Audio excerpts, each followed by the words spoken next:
Meu Deus do céu. A única coisa que me vem à cabeça quando penso em Cuba é que diabos estamos fazendo com Cuba? O que foi que ficou atravessado debaixo da cela? Eu não sei se do Marco Rubio ou se ele convenceu o Trump. Não sei o que está acontecendo, mas literalmente não há justificativa nenhuma para isso. Olha, eu já fui a Cuba. Fui em 2015, eu acho, numa viagem missionária da igreja. Nós fomos para lá e conhecemos pessoas maravilhosas. Quer dizer, era uma simplesmente ótima. Mas também foi revelador, porque não há necessidades.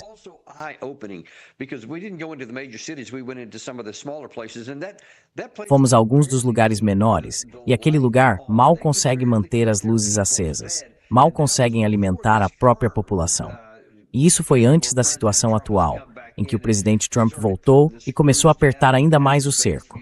Ele praticamente impôs um bloqueio naval, piorando tudo. Não há ameaça nenhuma vinda de Cuba.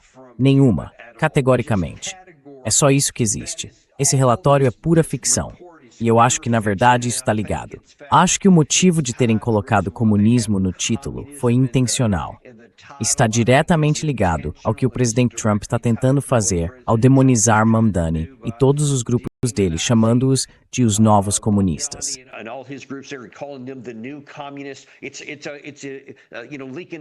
Está, sabe, se infiltrando em todas as partes do nosso país e assim por diante, para criar algum tipo de justificativa, seja para perseguir qualquer um que se chame de democrata socialista, porque eles vão rebatizá-los. O Trump vai como comunistas, porque isso carrega todas as conotações negativas da Guerra Fria. E talvez até, ao mesmo tempo, fazer isso aqui em Cuba.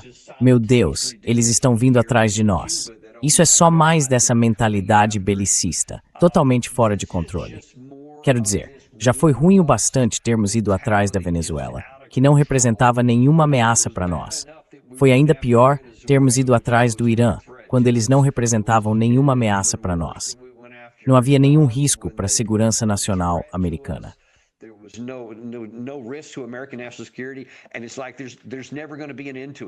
E parece que isso nunca vai ter fim.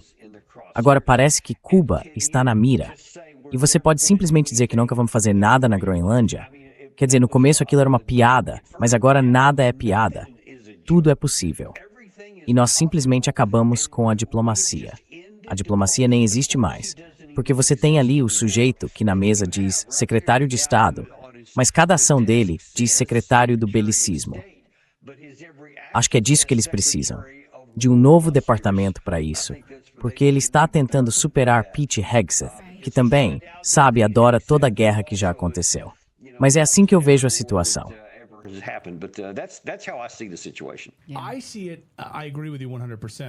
Eu entendo, concordo com você 100%. Também vejo o outro lado disso, que é o lado financeiro. E para mim parece óbvio. O presidente Trump é incorporador imobiliário.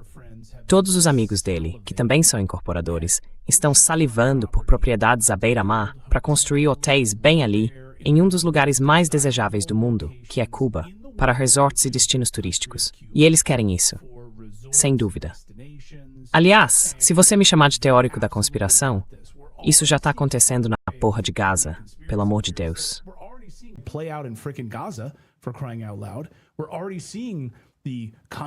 Já estamos vendo os complexos de condomínios e outros projetos que já estão se desenrolando para imóveis à beira-mar na Palestina. Então não me diga que essas pessoas não querem fazer isso. Porque isso, para mim, tem muito cheiro disso.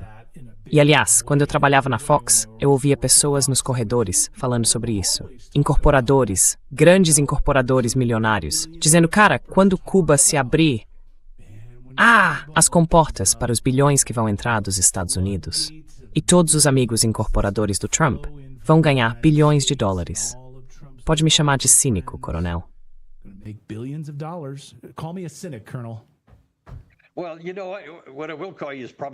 Bem, sabe, o que eu vou te chamar provavelmente é de profeta. Porque veja, para mim isso parece uma tentativa de voltar aos tempos de Batista. Então, quando Batista estava no poder, antes de o governo Castro assumir e fazer sua revolução e tudo mais, aqueles caras, nós estávamos aliados a eles em todo lugar. E eles tinham todo esse desenvolvimento e todo o resto explorando o povo. Na verdade, foi isso que fez o povo querer se levantar contra o governo de lá, em primeiro lugar. E agora queremos voltar a explorá-los de novo.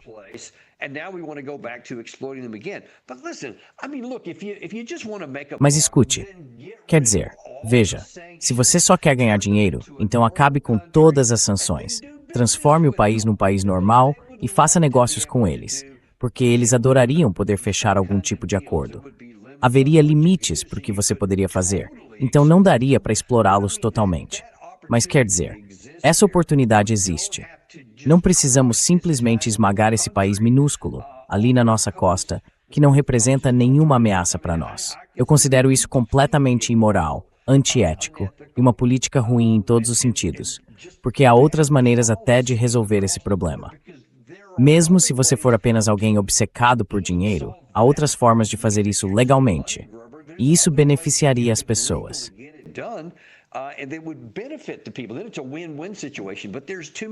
Então é uma situação em que todo mundo ganha.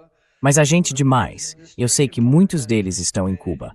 Um deles está no Departamento de Estado e simplesmente tem essa visão negativa do que aconteceu quando Castro chegou ao poder e de como aquilo foi ruim para as pessoas que viviam lá. Quer dizer, era tudo apenas o governo Batista. Foram, acho que dezenas de milhares, talvez até mais, de cubanos mortos por Castro. Foi um regime terrível. E, obviamente, a crise de 1962, você pode acrescentar isso à lista.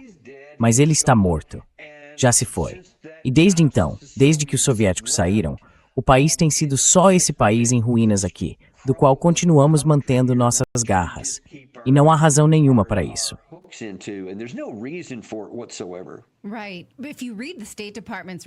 Certo. Se você lê o relatório do Departamento de Estado, ele fala demais de Castro, Che Guevara, certo? Parece o resumo de um livro feito por alguém. Não é relevante para as nossas vidas hoje. Mas você mencionou a oportunidade de fazer negócios. Bem, adivinhe quem está atuando pelos canais diplomáticos? A China. E ela realmente pode ser o bandido por trás do bandido, certo? Então vamos provocar a China torturando Cuba, porque a China defendeu Cuba. A China enviou ajuda a Cuba. A China sim tem oportunidades diplomáticas, capitalistas e de investimento, assim como na Venezuela, certo? Venezuela. E então parece talvez uma esteja mal disfarçada para provocar a influência chinesa.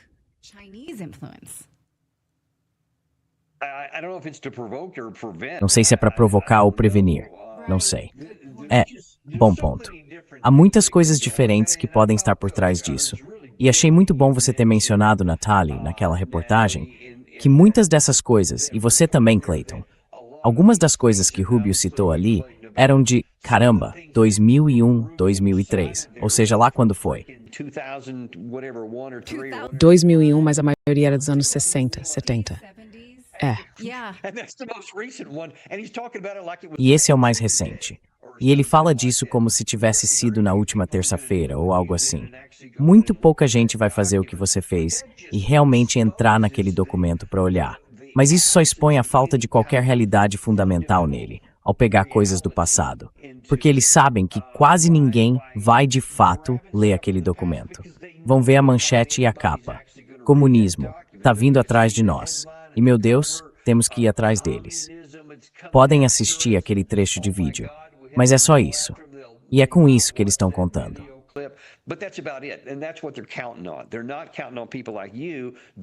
Eles não contam que pessoas como você façam a devida investigação, leiam o livro e descubram que eles estão simplesmente jogando coisas ali, só para preencher, só para fazer a coisa parecer boa. E agora eles entram lá. Quer dizer, não precisam ter justificativa nenhuma. Isso é só para manter as massas sob controle, eu acho, um pouco.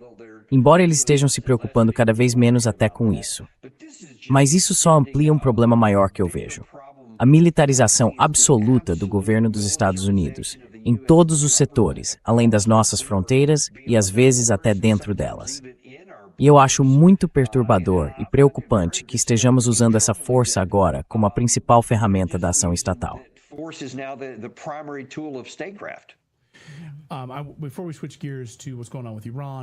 Antes de mudarmos de assunto para o que está acontecendo com o Irã e a situação daquele desastre, militarmente, o que faríamos?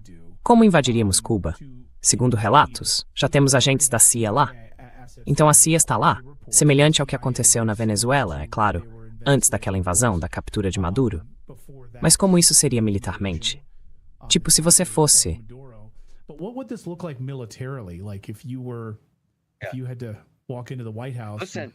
Você tinha que entrar na Casa Branca e a sua introdução ali.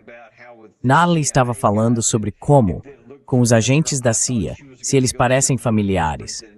Eu achei que ela fosse falar de outra coisa, em vez de falar sobre o que estávamos fazendo no Irã e tal. Eu estava pensando na Baía dos Porcos, porque era algo parecido com o que estávamos fazendo lá. E isso tem toda a possibilidade de se transformar num desastre absoluto, porque eu estudei muita história, especialmente quando estive lá antes. Está experiente histórico agora.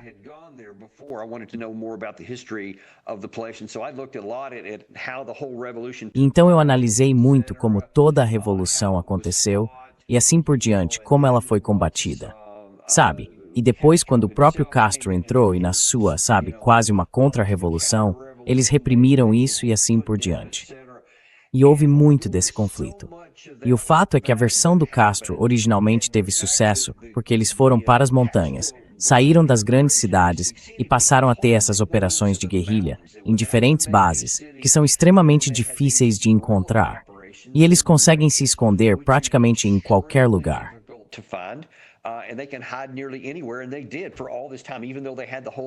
E eles fizeram isso durante todo esse tempo, mesmo quando tinham um exército inteiro procurando por ele, enquanto Batista ainda estava no poder.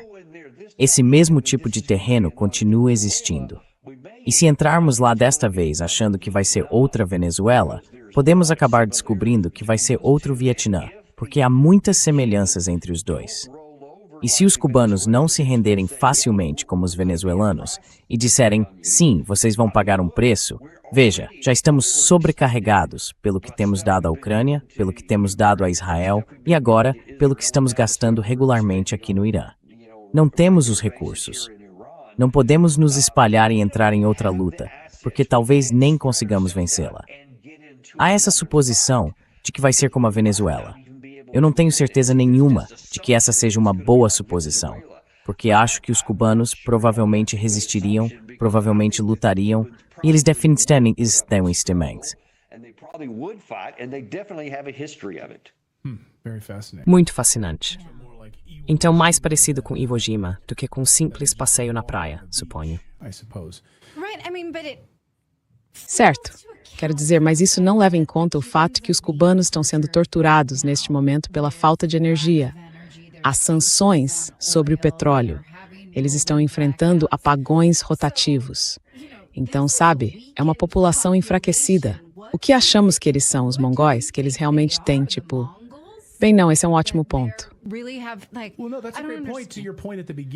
Sobre o ponto que você levantou no começo, quer dizer, o ponto do Marco Rubio, é como essa ideia de que todo grande conflito no mundo está de alguma forma ligado a Cuba. Como se Cuba estivesse por aí fomentando descontentamento. Em todos os continentes. Eles não conseguem nem manter as luzes acesas. Certo, ao ler esse relatório, fica muito claro que eles estão desestabilizando governos no mundo todo. É aquela coisa, quando você aponta o dedo, tem 4 apontados de volta para você. Eu pensei, isso parece com a gente, é isso que a gente faz. Então, vamos mudar para... Small Race. Claro, vamos falar sobre o Irã. Se isso não é um sinal de que os Estados Unidos estão perdendo a guerra contra o Irã, eu não sei o que é. A CNN informa que militares foram convidados a apresentar formas criativas de punir o Irã. Segundo as reportagens, foi enviado um e-mail dizendo: estamos procurando maneiras novas, criativas e não convencionais de pressionar e punir o Irã. Você não faz isso se o que está fazendo está funcionando.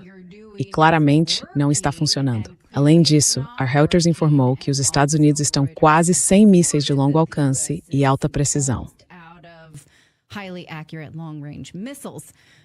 Aliás, Hicks, como de dizemos, malos isso. Mentira.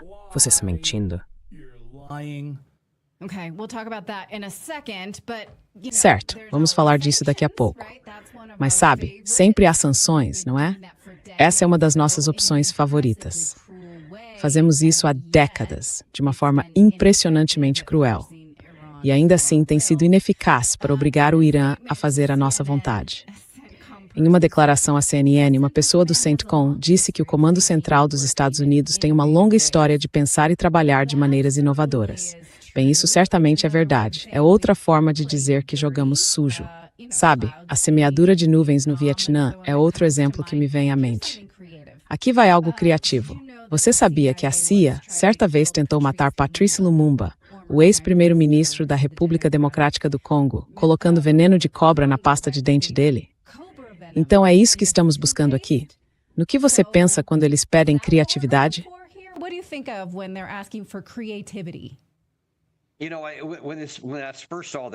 Sabe, quando vi isso pela primeira vez, pensei, isso é notícia falsa. Não tem como eles fazerem isso. E por meio de um amigo meu, consegui uma fonte que tem acesso a pessoas envolvidas na guerra lá embaixo. E elas disseram, não, é legítimo, eles realmente distribuíram isso. E é curioso que você mencionou, Natalie. Hegseth diz, é 100% notícia falsa, e todo esse tipo de coisa. Mas aí, aparentemente, o Pentágono também disse, não há nada de incomum em pedirmos métodos não convencionais. Quer dizer, afinal, qual é? Organizem a versão de vocês. Mas acho que isso ressalta a ausência de uma estratégia aqui e a falta de disposição para reconhecer isso. Tudo que tentamos não funcionou.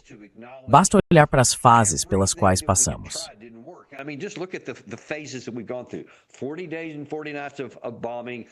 40 dias e 40 noites de bombardeios. Uma quantidade enorme. 15 mil ataques. Acho que esse era o total naquele momento. E isso não os fez recuar, porque não dá para atingir essas montanhas de granito, onde ficam no subsolo as fábricas de mísseis deles, não só os lançadores, de onde eles podem disparar. Em alguns casos, eles nem precisam trazer os mísseis para fora, a céu aberto. Não dá para destruí-los. São impenetráveis, até mesmo para armas nucleares. Isso já era sabido de antemão, então deveria ter impedido até mesmo a tentativa de vencer isso pelo ar, porque não conseguimos penetrá-las. Mas enfim, ignoramos isso e tentamos. Não funcionou.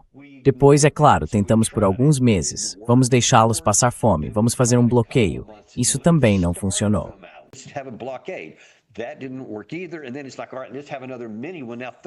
E aí foi tipo, certo, vamos ter agora mais uma mini-guerra de 13 dias consecutivos. Isso não funcionou. Então vamos tentar esse memorando de entendimento. Teria funcionado se não tivéssemos atrapalhado tudo ao não fazer Israel concordar com o ponto número 1 do memorando de 14 pontos.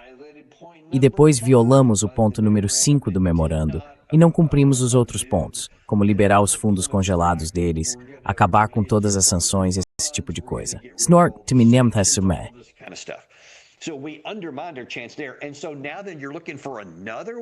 E agora que vocês estão procurando outro caminho, o presidente Trump passou os últimos dias dizendo, sabe, estamos muito perto de um acordo. Temos algo muito próximo. Eles estão implorando por um acordo. E se comportarem, se fizerem o que estamos pedindo e nos derem um bom acordo, então vamos. Que acordo é esse de que você está falando? Você tinha um nas mãos. Estava garantido, estava assinado, e agora você quer magicamente encontrar outro caminho. Quero dizer, como isso seria possível? Não existe outro caminho. Então isso tudo é só mito. Somos nós nos debatendo como um peixe na margem, tentando se jogar de volta na água.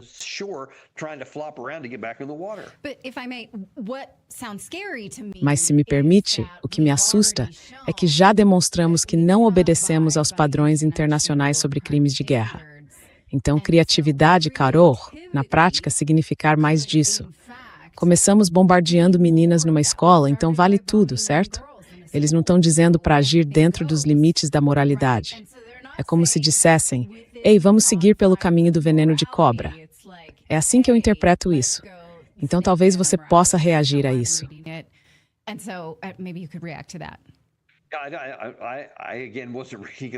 Eu, de novo, não estava pensando dessa forma. Uma parte da minha mente ainda está na América que eu conhecia antes, naquela em que você nem precisaria fazer essa pergunta. Porque, obviamente, nossa intenção é seguir o Estado de Direito.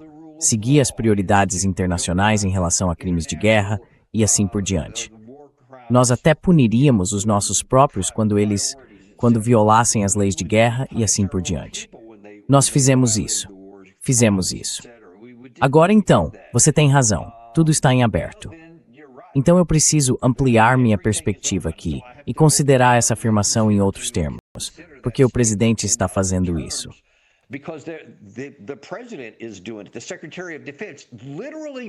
O secretário de Defesa literalmente rezou e se gabou de não ter misericórdia do inimigo e de não dar quartel. Essa é a citação exata do secretário de Guerra, o que, é claro, é um crime de guerra. E se ele está dizendo isso em voz alta, então imagine o que ele está dizendo nos bastidores, sem ser em voz alta. Então, quando as pessoas ouvem, sabe, encontrem maneiras criativas. Até agora, todos com quem eu já servi só teriam considerado maneiras que estivessem dentro do Estado de Direito, dentro dos parâmetros morais normais que nosso país costumava defender. Mas agora, os parâmetros foram ampliados pelo próprio secretário Hegseth e pelas ações do presidente, como se não houvesse nada fora dos limites. Então, por que não esperar que algumas dessas pessoas possam surgir com algo que antes estaria além do aceitável, mas que agora talvez esteja no meio do cardápio de opções? Então, o que você acha desse acordo? Oman, Irã e todas essas ideias estão meio que na mesa. E talvez, segundo notícias de 3 horas atrás, estejamos prestes a vê-lo ser finalizado. O que significa finalizado? Eu.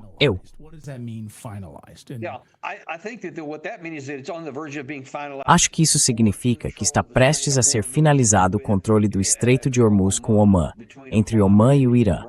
E eles nunca disseram nada, além de que o estreito ficará aberto sob a nossa administração. O lado iraniano disse isso. Então, o que foi acordado no memorando de entendimento, o lado iraniano ainda está tentando manter em operação. E sim, até hoje eles dizem, se vocês cumprirem as nossas regras, embora o presidente Trump tenha dito que o memorando de entendimento está morto e que o cessar-fogo acabou, eles dizem, vamos continuar operando isso. Se seguirem as nossas regras, ainda podem passar. E tem sido assim. Agora acho que eles estão tentando formalizar isso com Omã. E isso pode ser uma forma indireta de fazer isso.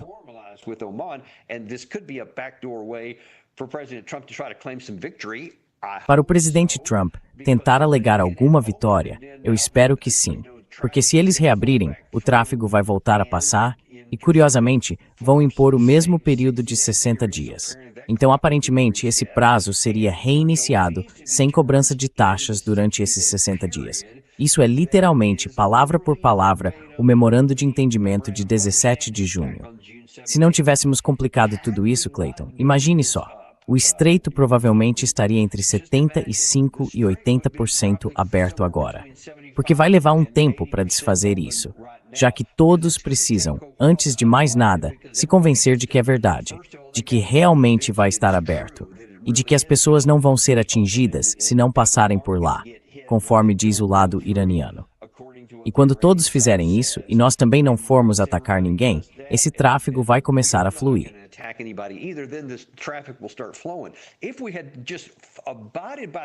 Se nós se tivéssemos cumprido o memorando de entendimento naquela época, estaríamos perto da capacidade operacional agora. E não estaríamos preocupados se vamos voltar à guerra ou não. Então, se pudermos reiniciar esse relógio, quer dizer, imaginem só, desculpem, aquilo foi em 17 de junho. Então, junho, julho, agosto, estaríamos nos aproximando do fim daquele período de 60 dias. Agora vamos reiniciar o relógio, presumindo que não estraguemos isso também. E isso vai adiar ainda mais o momento em que todo o petróleo vai começar a passar, assim como os outros produtos, como hélio, alumínio, fertilizantes, esse tipo de coisa. Tudo isso teve mais 2 meses para acumular atrasos. Então espero que funcione dessa forma, porque deveria funcionar.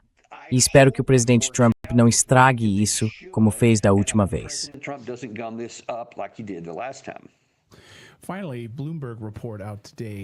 Por fim, coronel, uma reportagem da Bloomberg, publicada hoje, diz que os Estados Unidos enviaram ao exterior, na semana passada, uma quantidade recorde de combustível destilado, enquanto nossos estoques domésticos caíram. Basicamente, todas as nossas exportações de diesel dos Estados Unidos, estamos mandando uma quantidade recorde para fora do país e esvaziamos todos os nossos barris aqui. Que diabos estamos pensando? O que o senhor vê acontecendo agora com a escassez de combustível? What do you see happening right now with the fuel shortages? Sabe, a gente sempre fala disso. Desde a primeira vez que esteve no cargo, o presidente Trump é uma pessoa movida por transações. É assim que ele pensa. E isso está escancarado aqui. Ele é simplesmente transacional. É como se dissesse, certo, preciso que o preço do petróleo não suba demais. Preciso que fique nesta faixa aqui. Preciso que o preço da gasolina e do diesel não suba demais. Então vou continuar colocando esse produto no mercado e tirando da nossa reserva estratégica de petróleo o que for preciso para manter o preço baixo hoje. E claro, ele tem sido habilidoso em manipular o preço para garantir que pelo menos o preço do petróleo no papel fique na faixa que ele quer. Isso é enganação, porque os fundamentos não sustentam esses preços baixos que temos agora.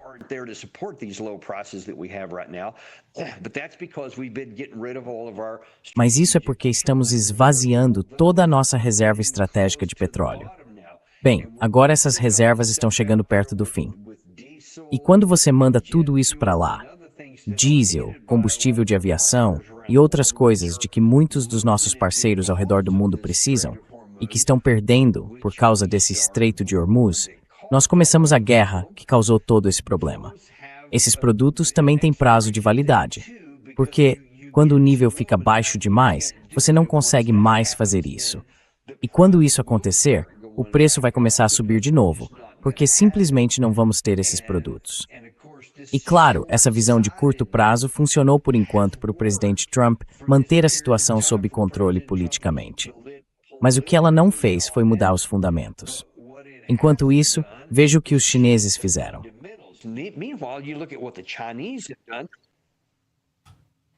Sinto pouco, sinistamos que perdes o adversário. Não, ainda está por aqui. Só ouvindo o Gorg falar ao fundo. Isso nem é que não vai. Desculpe, talvez nossa equipe estivesse falando com o nosso próximo convidado. Desculpe, peço desculpas por isso. Desculpe por isso, mas veja o que os chineses fizeram. Eles previram problemas como este e tinham uma reserva de 1,5 bilhão de barris. Então puderam recorrer a ela porque compraram a preços baixos. E quando o preço disparou, começaram a usar essa reserva. Isso ajudou todos nós, porque reduziu em 4 milhões de barris por dia as compras deles. Então ajudou o problema de abastecimento aqui. E enquanto isso, eles só caíram para algo como 1,2 bilhão de barris. Ou seja, ainda poderiam continuar assim por meses e meses e meses, sem nem pensar duas vezes. Mas nós não podemos. E a nossa reserva, que já era bem menor para começar, acho que agora está abaixo de 300 milhões de barris. Vamos estar em uma situação realmente muito difícil se isso não for resolvido bem rápido. É por isso que espero que o presidente Trump não atrapalhe e deixe Omã e o Irã abrirem o estreito.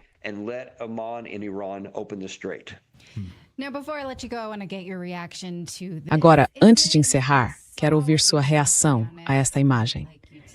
Eu vi o que você disse no X, mas gostaria que você dissesse para nós, porque você está dizendo que o presidente Trump se vê no mesmo nível de alguns dos melhores generais dos Estados Unidos, embora nunca tenha vestido uma farda. É francamente ridículo, mas para quem isso é feito? Não é para, será que ele realmente pensa isso? Mas extrapole o que ele está tentando dizer. Eu não entendo.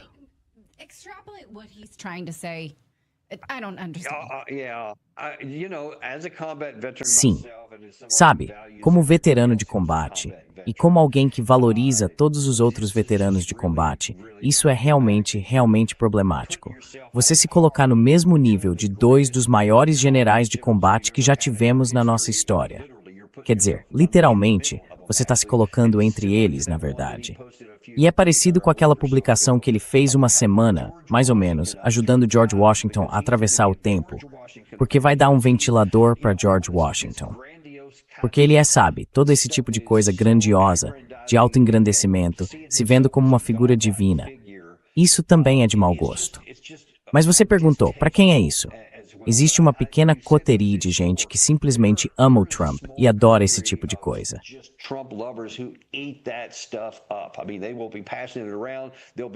Quero dizer, eles vão compartilhar isso por aí, vão repostar. E ele reposta alguns desses reposts na própria conta, porque adora a adulação e tudo mais. Mas principalmente, isso é pra ele.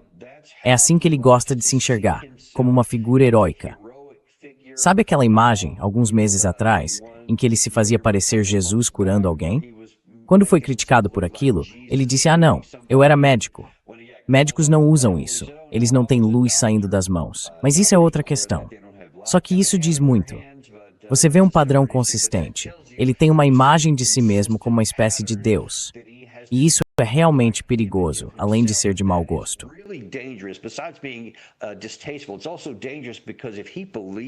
Também é perigoso, porque se ele acredita que é tudo isso, isso pode levá-lo a tomar ações como iniciar esta guerra. Quando os generais, os militares, os especialistas em inteligência, todos disseram a ele que nada disso funcionaria. Mas ele pensa: não, se eu fizer, vai funcionar. E é por isso que não vamos sair da zona de perigo aqui. Mesmo voltar a uma guerra e fazer esse grande ataque no estilo da Segunda Guerra Mundial, que ele disse que faria, porque ele adora essas coisas grandiosas. E ele pode pensar: não, para mim se eu fizer vai funcionar. E então seria catastrófico para nós. Então acho que esse é um problema muito maior do que apenas algo desagradável. Indústria, isso é um ponto muito interessante. É ótimo ponto. E esse restaurante. Colonel Dan Davis, always great to see you. Coronel Dan Davis, é sempre ótimo ver o senhor. Muito obrigado. O prazer é sempre meu. Quando você pensa no Trump, coronel, há apenas alguns anos tweetando que Obama queria ser eleito para poder entrar em guerra, ou que usaria uma guerra com o Irã para tentar se eleger. É um tweet. Você pode voltar e conferir. É tão engraçado pensar na hipocrisia. It's so funny to think about the hypocrisy. You know. Decembrem, de step to it. Yeah, it's easy to Sim, é fácil encontrar no X. Certo, coronel. É ótimo ver o senhor. see you.